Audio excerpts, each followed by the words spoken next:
আসসালামু আলাইকুম। বাংলাদেশ বেতার রাজশাহী স্থানীয় সংবাদ পড়ছি সুমাইয়া মেহজাবিন। রাজশাহীতে নাজমুল সাকিব নামে ফেসবুক, মেসেঞ্জার, ইমো ও হোয়াটসঅ্যাপে এক হ্যাকারকে গ্রেপ্তার করা হয়েছে। আজ র্যাব 5-এর বিজ্ঞপ্তিতে এই তথ্য জানানো হয়েছে।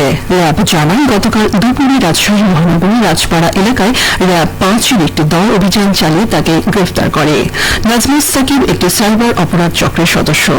চক্রের সদস্যরা ফেসবুক, মেসেঞ্জার, ইমো ও হোয়াটসঅ্যাপে আইডিতে বেআইনিভাবে প্রবেশ করে পাসওয়ার্ড পরিবর্তন করে ফেলে। এরপর আইডি করে নিজেদের নিয়ন্ত্রণ নিয়ে প্রতারণামূলকভাবে অর্থ আদায় করে। সাইবার অপরাধের মাধ্যমে প্রতারণা চক্র তদন্তে প্রাপ্ত আসামি হওয়া নাজমুল সাকিবকে গ্রেপ্তার করা হয়েছে। তাকে রাজধানী পল্টন থানার একটি মামলায় গ্রেপ্তার করা হয়েছে। প্রাথমিক জিজ্ঞাসাবাদে সাকিব অন্য পলাতক আসামিদের যোগ সাজসে এই অপরাধে যুক্ত হওয়ার কথা স্বীকার করেছে। নাটোরের লালপুরে অনলাইন প্রতারণা প্রতিরোধে মতবিনিময় সভা অনুষ্ঠিত হয়েছে। আজ উপজেলার মোহরকয়া কলেজের সভায় প্রধান অতিথি ছিলেন নাটোরের পুলিশ সুপার মোহাম্মদ তারিকুল ইসলাম।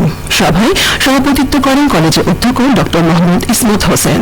সভায় বক্তারা বলেন, বর্তমানে প্রতারণার গুরুত্বপূর্ণ প্ল্যাটফর্ম হয়ে উঠেছে অনলাইন মাধ্যম। ফলে অসচেতন সাধারণ মানুষ আর্থিকভাবে প্রতারিত হচ্ছেন, তাদের সম্মানহানি হচ্ছে। নাটোরের লালপুর এই প্রতারণায় অন্যতম ক্ষেত্র পরিণত হয়েছে। সম্প্রতি 20 জন হ্যাকারকে প্রতারণার মাধ্যমে অর্থ আদায়ের কারণে গ্রেপ্তার করা হয়েছে। সচেতনতা সৃষ্টির মাধ্যমে হ্যাকিং সহ সব ধরনের অনলাইন প্রতারণা প্রতিরোধ করতে হবে। চাঁপাইনবাবগঞ্জ জেলা স্বাস্থ্য অধিকার ফোরামের আয়োজনে স্কুল ছাত্রীদের ব্যক্তিগত স্বাস্থ্য সুরক্ষা প্রশিক্ষণ অনুষ্ঠিত হয়েছে।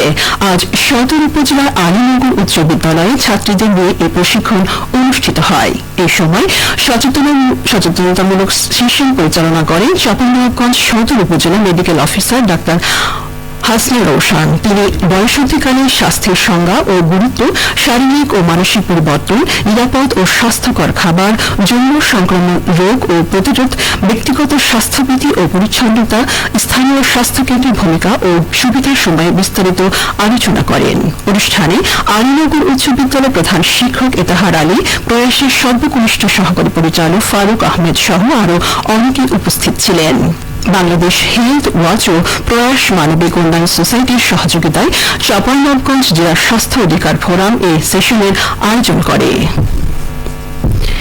এদিকে চাঁপাইনবাবগঞ্জ শিবগঞ্জ উপজেলার মনকষা সীমান্ত থেকে বিপুল পরিমাণ নেশা জাতীয় ট্যাবলেট জব্দ করেছে বিজিবি জানায়, গোপন তথ্যের ভিত্তিতে আজ সকালে মনকষা ইউনিয়নের গোপালপুর এলাকায় সন্দেহভাজন 2 মোটরসাইকেল আরোহীকে থামার সংকেত দেওয়া টহলরত বিজিবি দল। এই সময় তারা মোটরসাইকেল ফেলে দৌড়ে পালিয়ে যায়। টহল দল মোটরসাইকেল ব্যাগে থাকা 4700 পিস ভারতীয় প্যাটার্নডল ট্যাবলেট জব্দ করেন। চাঁপাইনবাবগঞ্জ 53 বিজিবি ব্যাটালিয়ন অধিনায়ক লেফটেন্যান্ট কর্নেল কাজী মুস্তাফিজুর রহমান জানান, উদ্ধারকৃত মাদকের বাজার মূল্য প্রায় 5 লাখ টাকা।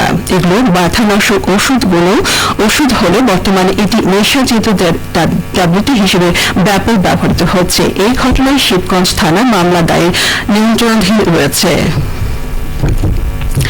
নবান্ন উৎসব উপলক্ষে সিরাজগঞ্জের তারাশে ঐতিহ্যবাহী মাছের মেলা জমে উঠেছে। মেলায় থরে থরে সাজানো হয়েছে রুই, কাতলা, বোয়াল, পাঙ্গাস, মৃগেল ও সিলভার কাপ সহ হরেক রকমের মাছ।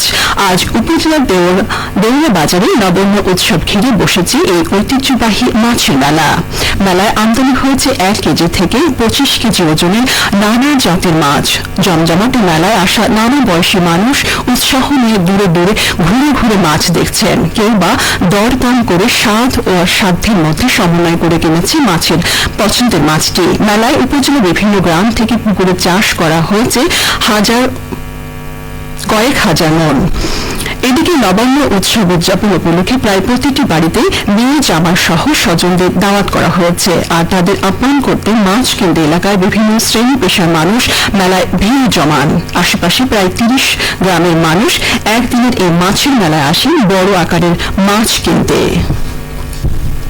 সবশেষে আবহাওয়া। আজ রাজশাহীতে সর্বোচ্চ তাপমাত্রা ছিল 30.2 ডিগ্রি এবং 2 ডিগ্রি সেলসিয়াস এবং সর্বনিম্ন 1.5 ডিগ্রি সেলসিয়াস। বিকেল 3টায় বাতাসের আপেক্ষিক আর্দ্রতার পরিমাণ ছিল 40%। রাজশাহী ও পার্শ্ববর্তী এলাকায় আজ সূর্যাস্ত সন্ধ্যে 5:17। সংবাদ শেষ হল। আমাদের পরবর্তী স্থানীয় সংবাদ ইংরেজিতে সন্ধ্যে 6:05।